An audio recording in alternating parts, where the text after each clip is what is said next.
Joãozinho, tem uma pergunta aqui, está dizendo assim: Padre Fábio, síndrome do pânico é a doença do momento, medo de ter medo. Hoje há tratamentos diversos para curar alguém que tem esta síndrome, como terapias, medicações. Então pergunto ao senhor, além do tratamento, através de médicos, o que podemos sugerir do ponto de vista espiritual para alguém que tem esse problema? Então, a síndrome do pânico é estudada, reestudada por psicólogos, psiquiatras. Normalmente, aquilo que você falou e que ela disse aqui, é uma mulher. Medo de ter medo. É Nathalie. Nathalie, eu acho. Nathalie. Tem que haver auxílio terapêutico, principalmente medicamentoso, para sair do fosso. Porque a síndrome do pânico é realmente o medo de ter medo. No som seria microfonia, quer dizer, o som é realimentado no microfone. Você já teve, não já? Um pouquinho de síndrome do pânico? pânico? Todo estresse é acompanhado de um pouco de síndrome do pânico. Você tinha medo de morrer, né? Eu tenho, mas não é só o medo de morrer, ela disse muito bem, é o medo de ter medo, né? Entendi. É uma fobia retroalimentada por ela mesma. Eu já tive medo de pessoas. E complicado, você vai se apresentar não, num verdade. palco cheio de gente. E não foram poucas as vezes que eu ficava trancado dentro do banheiro, no camarim, assim, assustado, não querendo sair. Mas tudo, graças a Deus, eu controlei e não foi adiante, né? Mas eu tinha medo das pessoas mesmo. Mas, de fato, a coisa mais certa é se abrir com alguém. Porque, normalmente, o pânico, ele te ataca sozinho. Quando você fica, se sente desprotegido, não tem ninguém... Ninguém está te dando colo. Né? Padre, o senhor está falando de uma coisa aí, está me ocorrendo o seguinte: o seu histórico como padre, como teólogo, é muito interessante, porque você já transitou e transita muito bem dentro do universo da renovação carismática, dentro dessa igreja mais pentecostal, né? Esta faceta bonita, essa espiritualidade renovada, mas ao mesmo tempo você é o homem da teologia, é um homem que estudou Gutierrez, né? Teologia da libertação. Teologia da libertação. Você fez um equilíbrio muito interessante, porque é uma linha muito tênue, né? Entre esse equilíbrio, entre a manifestação carismática e o pé no chão da teologia da libertação. Qual que você acha que hoje é o grande mistério e o grande segredo que a gente precisa viver e experimentar para que a gente não faça dessas doenças apenas... ou pensar, cair nessa ingenuidade de que essas enfermidades poderão ser curadas do ponto de vista espiritual, mas ao mesmo tempo sem perder a fé em Deus. Porque às vezes isso é um ponto difícil de chegar. Eu tenho fé que Deus me cura, mas eu também busco a medicina. Sabe que eu tenho aquele disco, que foi um dos meus discos que mais venderam até hoje, Canções de Cura e Libertação. Há, com certeza, um forte componente terapêutico na fé. Aliás, a medicina está descobrindo isso. Como nós dizíamos no bloco anterior, essa entrega, no momento que eu me entrego e eu me sinto acolhido por Deus, eu não estou mais sozinho. Então, não há síndrome do pânico se eu sei que eu estou com Deus, não é? Agora, em alguns momentos, essa presença tem que ser muito concretizada, sacramentalmente, né?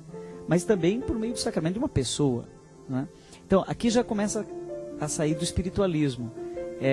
De eu resolver tudo no meu cantinho com Deus. Não. E às vezes muita gente chega ao fundo do poço por causa disso, né? Essa recusa do tratamento, né? E aí que a religião se torna um analgésico, né? Eu estou com dor de cabeça. O que não resolve o problema, né? Não resolve o problema. A religião não é analgésico, não é ópio. Padre, eu me recordo de fazer pregações altamente marcadas pela imbecilidade no início do meu trabalho, quando eu achava que antidepressivo era coisa do diabo, que uma pessoa que estava em Deus jamais teria necessidade de tomar um antidepressivo. Isso é uma conversa fiada. Porque depois é que eu fui ver que a depressão pode ser muitas vezes fruto de uma desordem química, que não passa pela minha decisão, que não passa pela minha vontade, não passa pela minha espiritualidade. Agora é claro que sem a mística, sem a entrega, sem a espiritualidade, é possível que nem mesmo a química resolva. Né? Justamente. É possível que nem mesmo a química resolva. É o que muitos médicos mostram, né? Que às vezes você tem um paciente que é um milagre, justamente por causa do tanto que ele sobrevive, por causa da fé que tem. Fábio, eu fiz uma música em Serra Talhada, no interior de Pernambuco, Terra do Lampião. Em cima do palco me veio essa inspiração, comecei a cantar com aquele povo. E tá nesse novo disco, é um shot. Tá chamando... Lá em Fortaleza eles deram o nome. Aliás, Shot vamos do Cristão. Vamos mostrar a cara do CD, padre? Chama Shot do Cristão. Isso aqui pra gente. E diz exatamente o que você está falando. Diz assim, de uma maneira bem humorada: um pé na terra e o outro não. E passo a passo vai a vida do cristão. Um pé na terra, um pé na terra o e o outro outro não. E passo a passo vai a vida do cristão. Bonita a poesia. Isso está inspirado, sabe Muita em quem? rima. Essa ideia? Num poema, numa pregação de Dom Pedro Casaldáliga. Porque uma vez ele falou, e eu jamais esqueci isso, ele disse uma frase assim: o Pai é nosso, mas o pão também é nosso. Que lindo, né? Então eu fico lembrando do Padre Léo, nosso amigo, nosso irmãozão, né? Que colocou como última frase célebre da sua vida: buscai as coisas do alto. É isso. E a vida inteira ele buscou as coisas do alto, mas também buscou as coisas da terra. O pão, buscou o Pai no céu e buscou o pão na terra. A Comunidade Betânia, né, padre? É uma comunidade desdobramento terapêutica. Lindo, né?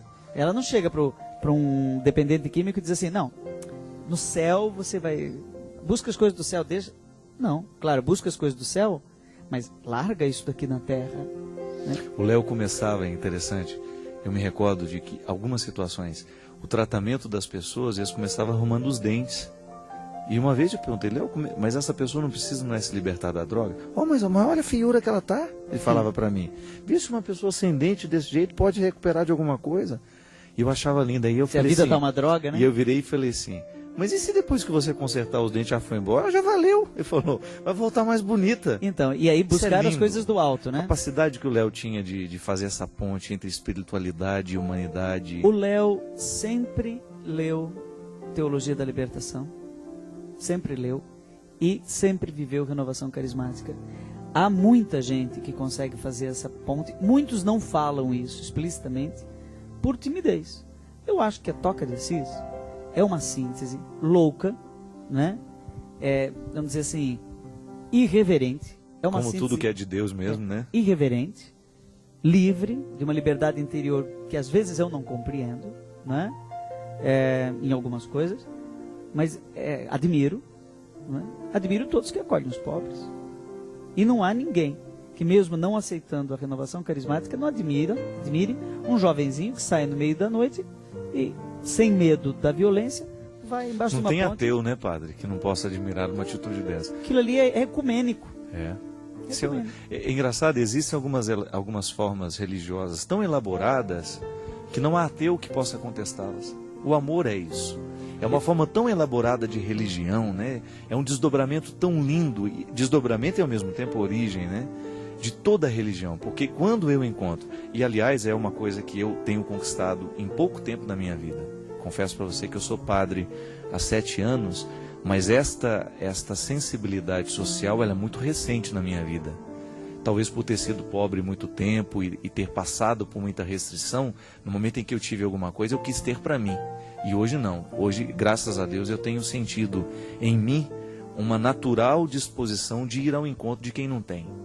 E trabalhar nessas causas, para mim, tem sido muito realizador. Muito mais realizador do que tudo que eu já fiz na minha vida, do ponto de vista espiritual.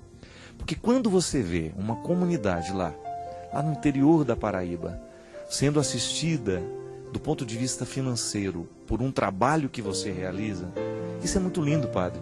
Você descobrir que o Deus que me inspira a falar bonito, digamos assim, porque a teologia é uma palavra muito bela, a teologia é uma palavra extremamente sedutora, mas esta sedução, essa beleza, passa também pela beleza da atitude. São atitudes estéticas, né? São atitudes que estão tocadas pela bondade. E aquela associação aristotélica bonita do bem e do belo, né? Dizia Platão que o bom refugiou-se no belo. Mas uma vez eu estava no Peru, pesquisando no Instituto Bartolomeu de las Casas, a obra inédita do Gustavo Gutiérrez, pai da Teologia da Libertação. E eu perguntei para ele, até pouco tempo eu tinha isso gravado ainda, eu perguntei para ele: Padre Gustavo, o que o senhor acha da renovação carismática católica?